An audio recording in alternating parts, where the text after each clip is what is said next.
But before that, don't forget to click like and share, and don't forget also to tap the notification bell so you'll get notified for the new videos uploaded on your YouTube channel, just like this one.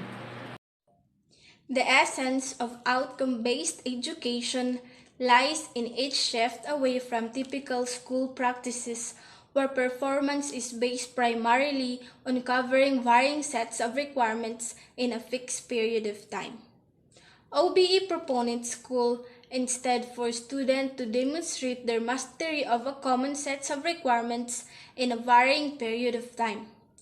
Outcome-based education is a model of education that rejects the traditional focus on what the school provides to the students, in favor of making students demonstrate that they know and are able to do.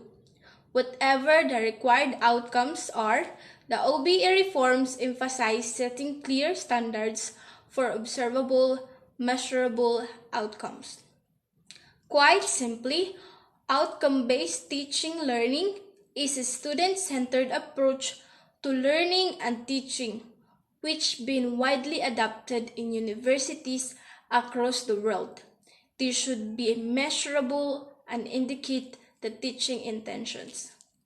The outcomes, these describe that the learnings will be able to do when they have completed their course or program. Hi everyone, this is Mary Jean GLODO and I'm going to compare understanding by design, UbD, OBE, and OBTL. Understanding by design is a framework that is based on the idea that, firstly, teaching should help students transfer their knowledge, and secondly, professors should consider backward design to achieve this. While outcomes-based education is a model of education that rejects the traditional focus on what the school provides to students, in favor of making students demonstrate that they know and are able to do whatever the required outcomes are. And lastly, OBTL focused not on what the teacher intends to teach, but rather the emphasis is on what is the outcome from the learner of the teaching is intended to be. Good day, I'm Christal Joy D, MOSEñOS, a BS Bias Education second year student. So for today's video, I will be discussing my topic, which is to explain the constructive alignment in the context of the instructional cycle.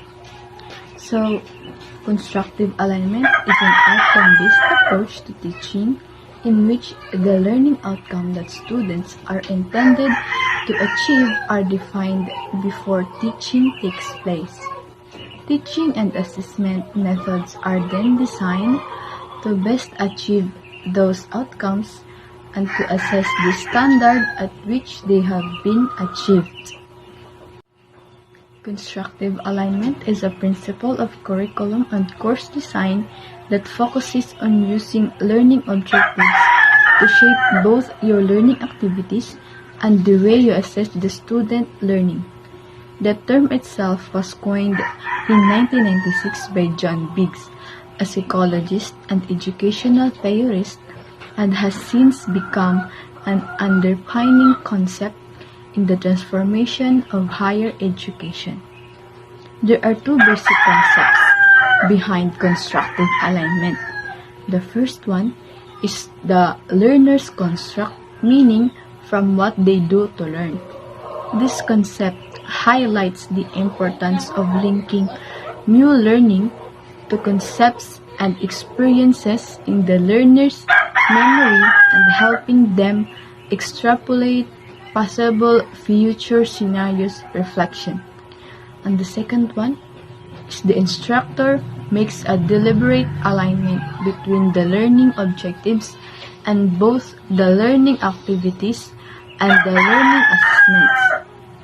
These efforts provide the learner with a clearly specified goal, a well-designed learning activity that is appropriate to meet the objective, and a well-designed assessment that demonstrates to the learner and the instructor extent to which the objective has been achieved. Thank you. Good day, this is Reinafer HERRAS, and I will talk about the goal of outcome-based education. Outcome-based education, as the name suggests, depend on outcomes and not inputs. The outcomes in OBE are expected to be measurable. In fact, each educational institute can state its own outcomes. The ultimate goal is to ensure that there is a correlation between education and employability. Outcome-based education has been widely accepted as a solution to ensuring that the students are more industry ready. The major benefits of outcome-based education, the first one is makes the program student-centric, reviewing and revising curriculum, better tracking the learning in students, assessing better, engaging with the students in a better way, meeting accreditation requirements. The principles of outcomes-based education. The first one is clarity of focus. By the name itself, it states that the teachers must be focused on what the students should know, understand, and able to do. Second, designing down. The definition of what is to be done should be designed down so that the student can easily grasp and commit what he was achieved by the end of the program. Once this has been done, all the related decisions are then made ensuring that the desired end result to be achieved. Third, high expectations. By this principle, it states that the teachers must set high and challenging standards for the students so that they get encouraged and get engaged deeply in learning. Fourth, expanded opportunities. Teachers must attempt to provide expanded opportunities for all students. This principle is based on the belief that not all the learners can learn the same stuff in the same way and at the same instant. The challenges of outcome-based education. First one, lack of unified process. There is no uniform process for outcome-based education. Each educational institution can have their own set of outcomes. When it comes to calculation of attainments at various outcome levels, confusion still persists. Second, poor data accuracy. Pulling in data from all activities is a humongous task, and so is calculating attainments of each student in each activity. All this data needs to be in one single platform to ensure accuracy. There is also a need for uniform tracking tools. Next, develop classroom. Experienced teachers, faculty should be focusing on new innovative ways to enrich the classroom experience for students. Additionally, all the workload from incorporating OBE, additional effort on calculations takes away faculty's focus from teaching. Next is human errors. In calculating attainment of outcomes, human errors are unavoidable. Lack of control environment, too many manual calculations, etc. Increased risk of human errors. Add to this the lack of error of tracking means leads to further increase in risk. Next is little to no importance given to feedback.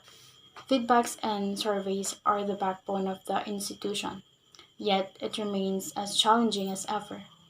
Feedbacks are often not taken seriously. They tend to be not genuine, and sometimes even faculties, teachers are unable to get feedbacks on time. OB is more of a philosophy than a uniform set of practices. Many states and school systems have adopted the philosophy, in part by emphasizing outcomes schools are expected to achieve. But few have changed all of their rules and regulations to be compatible with the notion that every aspect of schooling must be based on outcomes rather than on other considerations such as length of the school year. OBTL, or outcome-based teaching learning, is focused not on what the teacher intends to teach, but rather, the emphasis is on what is the outcome from the learner of that teaching is intended to be. The basic premise of OBTL is that the teaching and learning activities and assessment methods are constructively aligned with the intended learning outcomes for the course. In other words, the outcomes determine the curriculum content, the teaching methods and strategies, and the assessment process. The outcomes also provide a framework for curriculum evaluation. What is UBD, or Understanding by Design, and why is it used? Understanding by Design, or UBD, is an educational planning approach. UBD is an example of backward design, the practice of looking at the outcomes in order to design curriculum units, performance assessments, and classroom instruction. UBD focuses on teaching to achieve understanding. It is advocated by Jai McThai and Grant Wiggins.